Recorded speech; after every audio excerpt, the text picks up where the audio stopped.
जय हिंद बच्चों।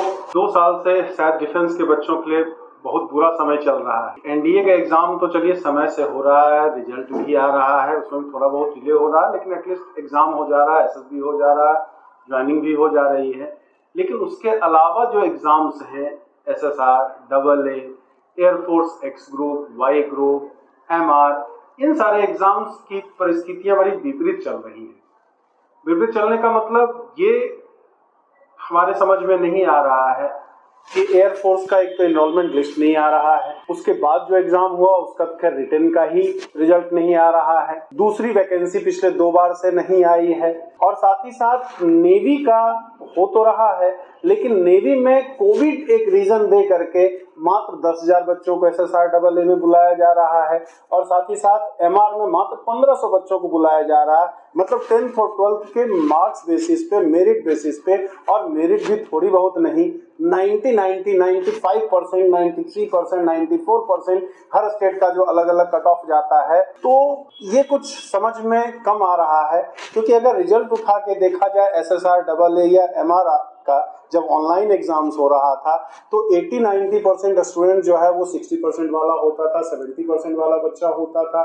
तो अगर जिन बच्चों का 10th 12th किसी वजह से खराब हो गया, और इस साल तो खैर बोर्ड एग्जाम हुआ ही नहीं, तो किस बेसिस पे वो बुला रहे हैं, ये कहीं ना कहीं उन बच्चों के साथ नाइंसाफी तो हो ही रही है। अगर कोविड रीजन है आपका, तो कोविड रीजन तो एनडीए के एग्जाम में भी होना चाहिए। एनडीए तो ऑफलाइन सारा एग्जाम करा रही है, उसके अलावा यूपीएससी के जितने एग्जाम्स हैं वो ऑफलाइन हो रहे हैं। हर स्टेट के जो स्टेट वाले एग्जाम्स होते हैं वो भी ऑफलाइन हो रहे हैं, या एयरफोर्स का ऑनलाइन भी एग्जाम हुआ, बाकी जेईई के ऑनलाइन एग्जाम हुए, नीट के ऑफलाइन एग्जाम्स हुए।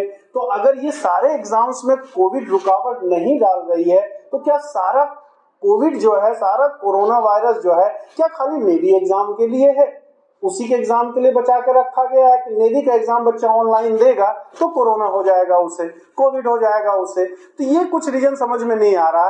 तो अगर कुछ ऐसी बात है, कोई जेन्युइन प्रॉब्लम है, तो हमें लगता है वो बच्चों के सामने आना चाहिए, क्योंकि हर बच्चों का संवैधानिक अधिकार है कि वो जान सके आखिर मेरे साथ ऐसा क्यों हो रहा है। क्योंकि हमारा एजुकेशन सिस्टम ऐसा नहीं है, गांव देहात का बच्चा है, ठीक है, जहां चीटिंग नहीं होती है, उनके लिए 90% से या अबव 90% ला पाना बड़ा मुश्किल होता है।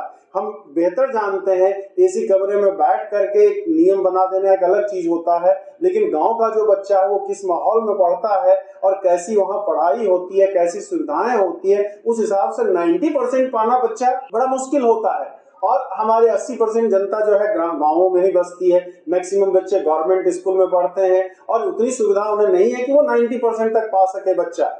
तो कहीं ना कहीं उन बच्चों के साथ तो नाइंसाफी है। हर बच्चा, मैक्सिमम बच्चा जो होता है डिफेंस की तैयारी करने वाले, वो किसान के बच्चे होते हैं, उन्हें खेत पे भी काम करना होता है, साथ ही साथ अपनी तैयारी भी करनी होती है। हर तरफ से थक हार के वो बच्चा निराश होकर चलता है कि चलो अब मैं डिफेंस की तैयारी, डिफेंस एक ऐसा है जहां रेगुलर वैकेंसी आ रही है और सबको मौका बराबरी का मिल रहा है, तो बच्चा जी जान से लगा हुआ है। और 2 साल से जो एयरफोर्स और नेवी में हो रहा है, वो बच्चा कहीं ना कहीं हताश निराश तो हो ही गया है कि एयरफोर्स की वैकेंसी आ रही है तो क्लियर नहीं हो रही है, और नेवी की वैकेंसी आ रही है और क्लियर हो रही है। तो ऐसे बच्चों को बुलाया जाता है, या रैली भर्ती में ऐसे बच्चों को बुलाया जाता है जो 90% से ऊपर वाले हैं। और जब इस देश में IAS no doubt prestigious exam सबसे माना जाता है, जब उसमें बच्चा 33% में जा सकता है, एनडीए में बच्चा 33% वाला बच्चा फॉर्म भर सकता है, एग्जाम दे सकता है, तो फिर एयरफोर्स और नेवी में क्यों नहीं दे सकता? खास करके नेवी में क्यों नहीं दे सकता? एयरफोर्स में चलिए 50% है, वो मानने वाली बात है, ठीक है, तो वो बाकी एग्जाम्स क्यों नहीं दे सकता? ये तो बराबरी का अधिकार कहीं ना कहीं से नहीं है। तो हम सबको इससे मिलकर लड़ाई तो लड़नी ही होगी, और सबको एक मंच पे आना होगा, और एक मंच पे आकर के ही हम इस लड़ाई को लड़ सकते हैं। ये आपकी लड़ाई है, मेरी लड़ाई है, ठीक है, आपकी लड़ाई है इसलिए मेरी लड़ाई है। ये तो सबको, सबसे विनती है कि एक मंच पे आए और इसके खिलाफ हमें आवाज उठाना होगा। अब अनुशासनहीनता में तो हम डिफेंस के खिलाफ आवाज नहीं उठा सकते हैं, एक जो कानूनी प्रक्रिया है उसके हिसाब से ही हम चल सकते हैं, ठीक है। ये डिफेंस मिनिस्ट्री के अंदर आता है, डिफेंस मिनिस्ट्री को टैग करते हुए हम ट्विटर कर सकते हैं, जहां जहां मौका मिले वहां पे हम ट्विटर कर करके हम दें और सारे लोग इसमें अगर जुड़े तो ये कहीं ना कहीं बदलना होगा, क्योंकि मेरे हिसाब से रीजन कुछ और है। कोविड रीजन होता तो बाकी एग्जाम्स में भी ये समस्या आती, या ये खाली एग्जाम नेवी में और एयरफोर्स के एग्जाम्स में ऐसा क्यों हो रहा है? एक जगह एग्जाम हो रहा है तो 10,000 बच्चों या 15,000-1500 बच्चों को बुलाया जा रहा है, और कहीं एग्जाम हो रहा है तो उसका रिजल्ट ही नहीं आ रहा है। तो आखिर बच्चा जो 2 साल से इसके इंतजार में बैठा है, क्योंकि बड़ा शॉर्ट टाइम के लिए वो फॉर्म भरने का उन बच्चों को मौका मिलता है, 3 साल 3.5 साल के अंदर ही वो भर सकते हैं, उनमें 2 साल तो ऐसे ही वो बच्चा चला गया, और 2 साल में कई सारे बच्चे तो ओवरेज हो चुके, तो उनका चांस बिना एग्जाम दिए ही खत्म हो गया। तो ये चीजें क्लियर पहले से रहे तो बच्चा आगे। आप फिर भी आप फ्यूचर में कह रहे हो सकता है कोविड रीजन आप दे रहे हैं, तो कोविड रीजन तो नहीं लगता है, ये रीजन है कहीं ना कहीं, और वो जेन्युइन रीजन है, क्योंकि वो रीजन होता तो बाकी सारे एग्जाम्स भी इफेक्टेड होते, लेकिन बाकी जगह ऐसी कोई समस्या नहीं है। तो हमारी सबसे विनती है कि सब एक मंच पे आए और इस मुद्दे को उठाया जाए नेवी में, SSR, AA, MR के लिए, और साथ ही साथ एयरफोर्स के लिए तो बहुत हम लोग ट्विटर भी किए, लेकिन ट्विटर होने पर भी बहुत लाभ नहीं हो रहा है। 3 मिलियन 4 मिलियन तक ट्वीट हो गया आपका, लेकिन लगता है कहीं ना कोई तरीका हम लोगों का गलत जा रहा है। इस वजह से हमारी बात वहां तक जहां तक पहुंचनी चाहिए वहां तक नहीं पहुंच पा रही है।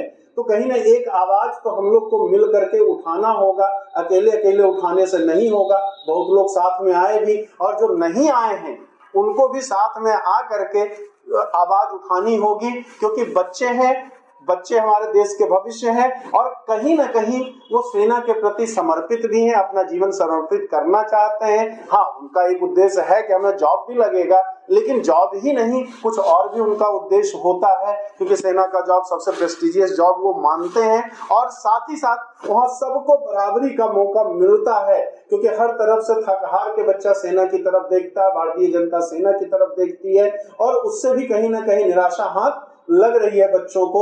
तो प्लीज बच्चों आप उठाइए इस आवाज को, सब लोग मिल करके उठाइए, जहां तक इसको शेयर कीजिए कि बाकी लोग तक भी आवाज ये पहुंच सके, और डिफेंस मिनिस्ट्री को आपको ट्वीट करना पड़ेगा, तब हो सकता है उन तक बात पहुंचे, और बात पहुंचेगी, कहीं ना कहीं बात पहुंचेगी। शुरुआत हमको करनी होगी, तो ही हमारा आपका भला हो सकता है, खास करके आपका भला हो सकता है। इसमें आपको ही आगे बढ़ के लड़ाई लड़नी होगी। जय हिंद।